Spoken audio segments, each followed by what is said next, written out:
ठीक है, आइए इसे समझते हैं।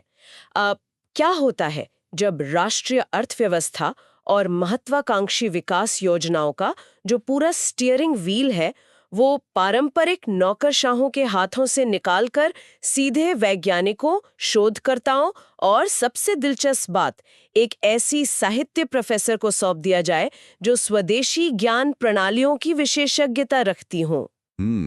ये सच में सोचने वाली बात है, क्योंकि आमतौर पर जब भी नीति आयोग जैसे शीर्ष संस्थानों का जिक्र आता है तो हमारे दिमाग में बस जीडीपी, अर्थमितीय मॉडल और वो जटिल ग्राफ्स ही आते हैं। बिल्कुल, लेकिन नीति आयोग के इस हालिया पुनर्गठन ने शासन के इस पूरे ढांचे को ही पलट कर रख दिया है।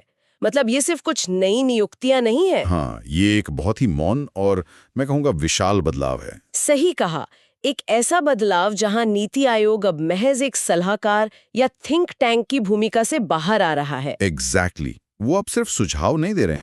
हाँ, वो अब भारत के शासन का चीफ आर्किटेक्ट बन रहे हैं। और आज के इस गहन विश्लेषण का हमारा उद्देश्य यही डिकोड करना है कि कैसे ये नया ढांचा हमारी आर्थिक नीतियों को दिल्ली के बंद कमरों से निकालकर सीधे जमीनी हकीकत के साथ जोड़ रहा है। तो इस बदलाव की गंभीरता को समझने के लिए ना, सबसे पहले हमें उस पुरानी धारणा को तोड़ना होगा जहां नीति आयोग को सिर्फ एक विचार विमर्श करने वाला समूह मान लिया जाता था। हाल ही में जो विस्तार हुआ है वो दरअसल भारत के नीतिगत इंजन को पूरी तरह से ओवरहॉल करने की प्रक्रिया है। मतलब जब शासन का मूल ढांचा बदलता है तो नीतियों के बनने का पूरा तरीका ही बदल जाता है। तो अब फोकस सिर्फ इस बात पर नहीं है कि नीतियां कागज पर या सिद्धांत में कितनी अच्छी लगती हैं। बिल्कुल नहीं। अब मुख्य ध्यान इस बात पर है कि उन नीतियों को जमीन पर प्रभावी ढंग से कैसे लागू किया जाए। और यही बात इस नई लीडरशिप टीम के स्वरूप में भी बहुत साफ दिखाई देती है। अगर आप वो आधिकारिक सूची देखें जो सामने आई है तो वो किसी पारंपरिक सरकारी विभाग की कम और किसी टॉप यूनिवर्सिटी के अकादमिक और वैज्ञानिक बोर्ड की ज्यादा लगती है। हाँ, नामों की सूची ही सब कुछ कह देती है। जैसे श्री अशोक कुमार लाहिड़ी को उपाध्यक्ष बनाया गया है, जो खुद एक बेहद दिग्गज अर्थशास्त्री हैं। और इसके बाद जो पूर्णकालिक सदस्यों की सूची है उसमें श्री राजीव गौबा जैसे अनुभवी प्रशासक तो हैं ही, जो कि बहुत जरूरी भी है प्रशासनिक संतुलन के लिए। हाँ, लेकिन उनके साथ साथ प्रोफेसर्स और डॉक्टर्स की एक लंबी लाइन है। Prof K V. Raju, prof Govardhan Das, prof Abhay Karandikar और डॉक्टर्स में डॉक्टर एम श्रीनिवास और डॉक्टर आर बालसुब्रमण्यम। ये बहुत ही दिलचस्प सूची है। मतलब इस पूरी लिस्ट में विशेषज्ञता या डोमेन एक्सपर्टीज का इतना गहरा संकेंद्रण है जो एक सामान्य नौकरशाही फेरबदल में तो बिल्कुल देखने को नहीं मिलता। और यहाँ जो सबसे दिलचस्प है वो ये है कि नीति निर्माण के शीर्ष स्तर पर इन अकादमिक और वैज्ञानिक दिग्गजों को एक साथ लाने के पीछे एक बहुत ही विशिष्ट मैकेनिज्म है। वो कैसे? देखिए, जब नीतियां सामान्य प्रशासकों द्वारा बनाई जाती हैं ना, तो वे अक्सर प्रशासनिक सुविधा या फिर राजनीतिक प्राथमिकताओं के इर्द गिर्द घूमती हैं। जो सबसे आसान रास्ता हो उसे चुन लिया जाता है। बिल्कुल। लेकिन जब कोई वैज्ञानिक या शोधकर्ता नीति बनाता है तो वो पूरी प्रक्रिया साक्ष्यों, वैश्विक डेटा मॉडल और प्रयोगों पर आधारित हो जाती है। यानी राष्ट्रीय नीतियों को अब हवाई विचारों से हटाकर ठोस डेटा और रिसर्च आधारित कार्यप्रणाली पर शिफ्ट किया जा रहा है। एग्जैक्टली। और इसका सबसे बड़ा और सीधा असर ये होता है कि जो पारंपरिक लाल फीताशाही है या ब्यूरोक्रेटिक अड़चने हैं, उन्हें बाईपास करके सीधे समाधान पर काम किया जा सकता है। एक लगती हैं वो अक्सर जमीनी स्तर के सामाजिक और सांस्कृतिक परिवेश में आते ही विफल हो जाती हैं। हाँ, ये बहुत आम बात है, भारत जैसे देश में तो बहुत ज्यादा। तो क्या केवल प्रयोगशालाओं या अकेडमिक संस्थानों की उत्कृष्टता भारत जैसी जटिल विविधता वाले देश के लिए पर्याप्त है? उदाहरण के लिए एक स्वास्थ्य नीति को केवल मेडिकल साइंस के नजरिए से नहीं देखा जा सकता ना। बिल्कुल नहीं, उसे स्थानीय लोगों की आदतों, उनके रहन सहन के नजरिए से भी देखना पड़ता है। और शायद यही कारण है कि इस पूरी पुनर्गठन प्रक्रिया में एक नाम ऐसा है जो पूरी तरह से इस अकेडमिक और डेटा संचालित सांचे से अलग नजर आता है। हाँ, आप डॉक्टर जोराम अनिया की नियुक्ति की बात कर रही हैं। बिल्कुल, यहाँ चीजें वास्तव में बहुत दिलचस्प हो जाती हैं। डॉक्टर जोराम अनिया की प्रोफाइल जितनी प्रभावशाली है उतनी ही अप्रत्याशित भी है। उनके बारे में थोड़ा विस्तार से बताना जरूरी है। हाँ, वो अरुणाचल प्रदेश से हैं, नीशी समुदाय की पहली महिला है जिन्होंने पीएचडी हासिल की है और अपने राज्य में हिंदी भाषा में पीएचडी करने वाली पहली महिला भी हैं। ये सच में एक ऐतिहासिक मील का पत्थर है ना? उनके पास शोध और सार्वजनिक नीति का 18 से अधिक वर्षों का अनुभव है। लेकिन उनकी विशेषज्ञता का जो मुख्य क्षेत्र है वो स्वदेशी ज्ञान प्रणालियों और साहित्य में है। और यही बात लोगों को सबसे ज्यादा हैरान कर रही है। बिल्कुल।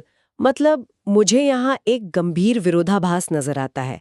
आमतौर पर अर्थशास्त्र और राष्ट्रीय योजनाएं सप्लाई चेन लॉजिस्टिक्स, मुद्रास्फीति नियंत्रण और औद्योगिक विकास के इर्द गिर्द बुनी जाती हैं। सही बात है। तो फिर साहित्य और स्वदेशी ज्ञान का अध्ययन करने वाली एक विशेषज्ञ बुनियादी ढांचे की समस्याओं को सुलझाने वाले एक मैक्रो इकोनॉमिक बोर्ड में आखिर क्या कर रही हैं? देखिए, ये विरोधाभासी दरअसल इस पूरे पुनर्गठन की सबसे बड़ी वैचारिक छलांग है। इसे ऐसे समझिए, दशकों से हमारी राष्ट्रीय योजनाएं एक ही अर्थमिति मॉडल पर बनती आई हैं। मतलब एक one size fits all approach. हाँ, हमेशा ये मान लिया जाता है कि जो औद्योगिक या लॉजिस्टिक मॉडल मुंबई या गुजरात में सफल हो गया, वही मॉडल पूर्वोत्तर के किसी संवेदनशील इकोसिस्टम या जनजातीय क्षेत्र में भी काम करेगा, जो कि जाहिर तौर पर काम नहीं करता। बिल्कुल काम नहीं करता, क्योंकि अर्थशास्त्र केवल गणित नहीं है, ये मानव व्यवहार का विज्ञान भी है। और स्वदेशी ज्ञान प्रणालियां सिर्फ पुरानी लोक कथाएं या परंपराएं नहीं होती। इनमें पीढ़ियों का वो स्थानीय डेटा छिपा होता है जो ये बताता है कि किसी विशिष्ट भौगोलिक क्षेत्र में संसाधनों का इष्टतम उपयोग कैसे किया जाता है। अच्छा, मतलब वो वहाँ के पर्यावरण और अर्थव्यवस्था के बीच के संतुलन को समझते हैं। एग्जैक्टली, वहाँ का पारिस्थितिक संतुलन कैसे काम करता है, और सबसे जरूरी बात, स्थानीय अर्थव्यवस्थाएं संकट के समय कैसे प्रतिक्रिया देती हैं। अरे वाह! तो क्या इसका मतलब ये है कि हम एक ऐसे मॉडल की तरफ जा रहे हैं जहाँ गणितीय अर्थशास्त्र के साथ साथ मानव शास्त्रीय डेटा को भी राष्ट्रीय योजना का मुख्य हिस्सा बनाया जा रहा है? ठीक यही हो रहा है। और जब डॉक्टर अनिया जैसी विशेषज्ञ एक पूर्णकालिक सदस्य के रूप में बोर्ड रूम में बैठती हैं, तो वो मेज पर उन वेरिएबल्स या चरों को लाती हैं जिन्हें पारंपरिक जीडीपी मॉडल पूरी तरह से नजरअंदाज कर देते हैं। इसका कोई उदाहरण दे सकते हैं? बिल्कुल। मान लीजिए अरुणाचल प्रदेश में कृषि या सप्लाई चेन को लेकर कोई नई नीति बन रही है। तो वो नीति अब केवल इस आधार पर नहीं बनेगी कि अच्छा कितने ट्रकों की आवश्यकता है या कितनी सड़कें बननी है। तो फिर वो किस आधार पर बनेगी? वो इस आधार पर बनेगी कि वहाँ के जो स्थानीय समुदाय हैं उनके पारंपरिक व्यापारिक मार्ग क्या रहे हैं, प्रकृति के साथ उनके आर्थिक लेन देन का सदियों पुराना तरीका क्या है।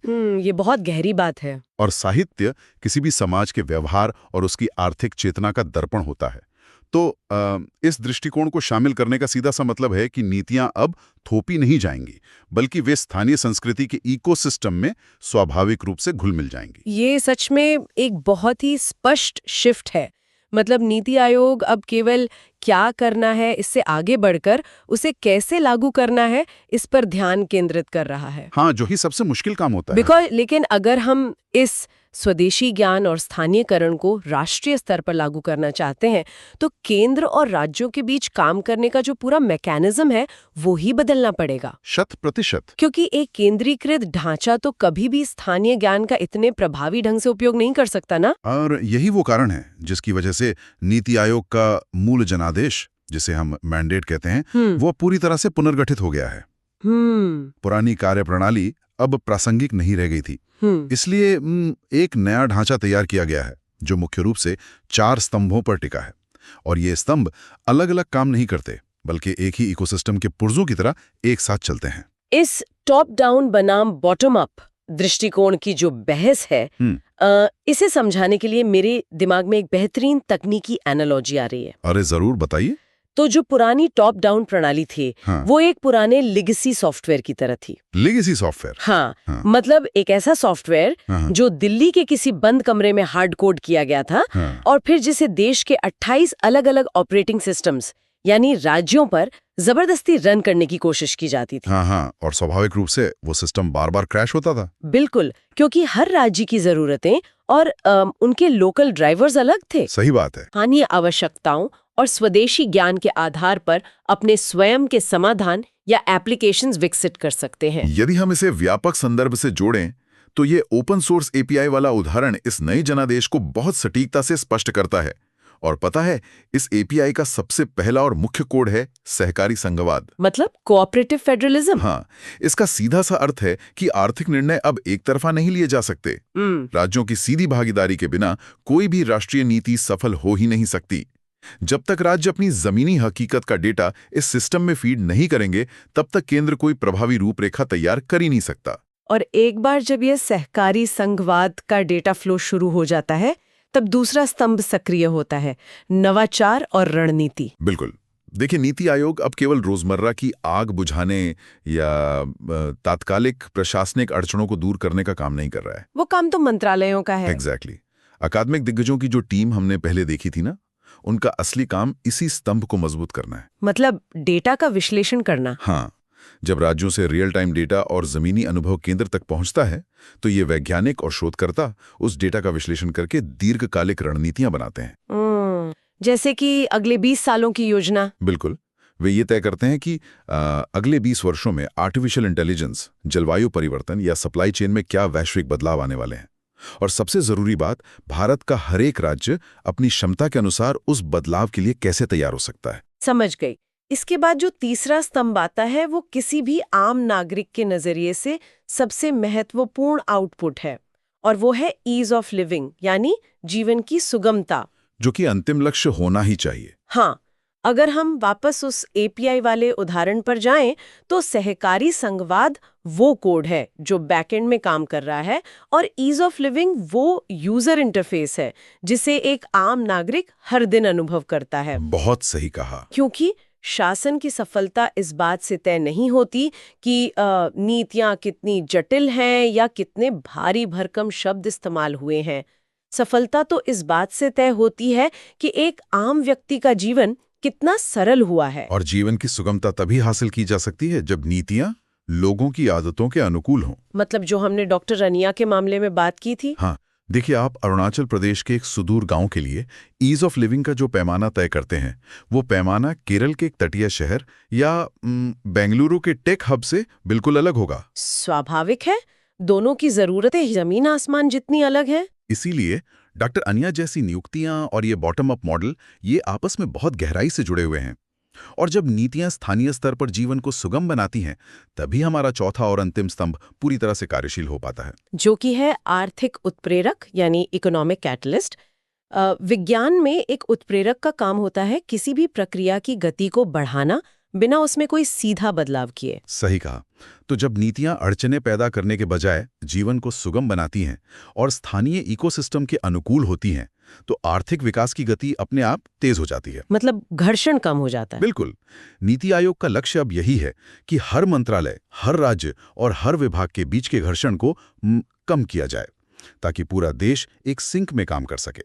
अकादमिक विशेषज्ञता, स्वदेशी ज्ञान और सहकारी संघवाद, ये सभी मिलकर भारत के राष्ट्रीय विकास को एक उत्प्रेरक की तरह गति दे रहे हैं। तो इस सब का क्या मतलब है? इस पूरे गहन विश्लेषण से जो निष्कर्ष निकलकर सामने आता है, वो शासन व्यवस्था के एक बहुत बड़े प्रतिमान बदलाव, यानी पैराडाइम शिफ्ट को दर्शाता है। बिल्कुल, ये एक बहुत बड़ा वैचारिक बदलाव है। नीति आयोग ने विशुद्ध अर्थशास्त्र की उन कठोर सीमाओं और एक तरफा टॉप डाउन रवैये को हमेशा के लिए पीछे छोड़ दिया है। हाँ, जो कि आज के समय की सबसे बड़ी मांग थी। अब यह एक ऐसा संस्थान बन गया है जो उच्च स्तरीय डेटा साइंस और अकादमिक शोध को भारत के सदियों पुराने स्वदेशी ज्ञान और जमीनी हकीकत के साथ मिला रहा है। ये एक ऐसा संगम है जो पहले कभी नहीं देखा गया। मतलब ये एक ऐसा मंच है जहां एक तरफ अत्याधुनिक तकनीकों पर काम करने वाले वैज्ञानिक बैठे हैं और दूसरी तरफ निजी समुदाय की एक साहित्य विशेषज्ञ बैठी हैं जो ये सुनिश्चित कर रही हैं कि नीतियां कागजी आंकड़ों से बाहर निकलकर लोगों के वास्तविक जीवन से जुड़े। और ये बदलाव इस बात का सबसे बड़ा प्रमाण है कि विकास का कोई एक यूनिवर्सल फॉर्मूला नहीं होता। भारत जैसे देश में जहां हर 100 किलोमीटर पर भाषा, संस्कृति और अर्थव्यवस्था का स्वरूप ही बदल जाता है, वहां एक केंद्रीकृत नीति हमेशा संघर्ष ही करेगी। नीति आयोग का ये नया ढांचा इसी विविधता को अपनी सबसे बड़ी ताकत बना रहा है। आम लोगों के लिए इसका सीधा सा अर्थ ये है कि उनके शहरों का बुनियादी ढांचा, उनकी स्थानीय अर्थव्यवस्था और उनके रोजगार के अवसर अब दिल्ली में बैठे किसी अपरिचित प्रशासक के एक तरफा फैसले पर निर्भर नहीं होंगे। बिल्कुल। अब ये सब इस बात से तय होगा कि उनके राज्य का जो स्थानीय ज्ञान है वो राष्ट्रीय स्तर पर कितनी मजबूती से अपनी जगह बना पाता है। और यही वो बिंदु है जो इस चर्चा के अंत में एक बहुत ही दिलचस्प और सोचने पर मजबूर करने वाला सवाल खड़ा करता है। कैसा सवाल? अगर नीति आयोग स्वदेशी ज्ञान, राज्य स्तरीय इनपुट और इस बॉटम अप मॉडल को राष्ट्रीय नीति के केंद्र में इतनी सफलतापूर्वक स्थापित कर रहा है, तो क्या शासन का भविष्य पूरी तरह से विकेंद्रीकृत होने वाला है? ये बहुत ही गहरा विचार है। क्या हम एक ऐसे दौर की ओर बढ़ रहे हैं जहां भारत की राष्ट्रीय आर्थिक नीतियां वन साइज फिट्स ऑल ढांचे को पूरी तरह से त्याग देंगी? शायद भविष्य में कोई एक राष्ट्रीय नीति हो ही ना। हाँ, बल्कि एक ही राष्ट्रीय लक्ष्य तक पहुंचने के लिए 28 अलग-अलग रास्ते हों। एग्जैक्टली 28 अलग-अलग पूरी तरह से कस्टमाइज्ड और स्थानीयकृत रास्ते। एक ऐसा भारत जहां हर राज्य की अपनी अलग आर्थिक वास्तुकला हो। ये निश्चित रूप से शासन का एक ऐसा मॉडल है जिस पर आने वाले समय में पूरी दुनिया की नजर रहेगी। और इस नए नीति आयोग की जो असली परीक्षा होगी वो यही होगी कि वो इस विशाल विविधता को एक सुसंगत राष्ट्रीय दृष्टि में कैसे पिरोता है। बिल्कुल सही कहा। और इसी विचार के साथ हम आज के इस डीप डाइव को यहीं समाप्त करते हैं। शासन और नीतियां सिर्फ दस्तावेजों में बंद शब्द नहीं है, वे उस इमारत की नींव हैं जिस पर हमारे पूरे समाज का भविष्य खड़ा होता है। इस चर्चा से जुड़ने के लिए बहुत बहुत धन्यवाद।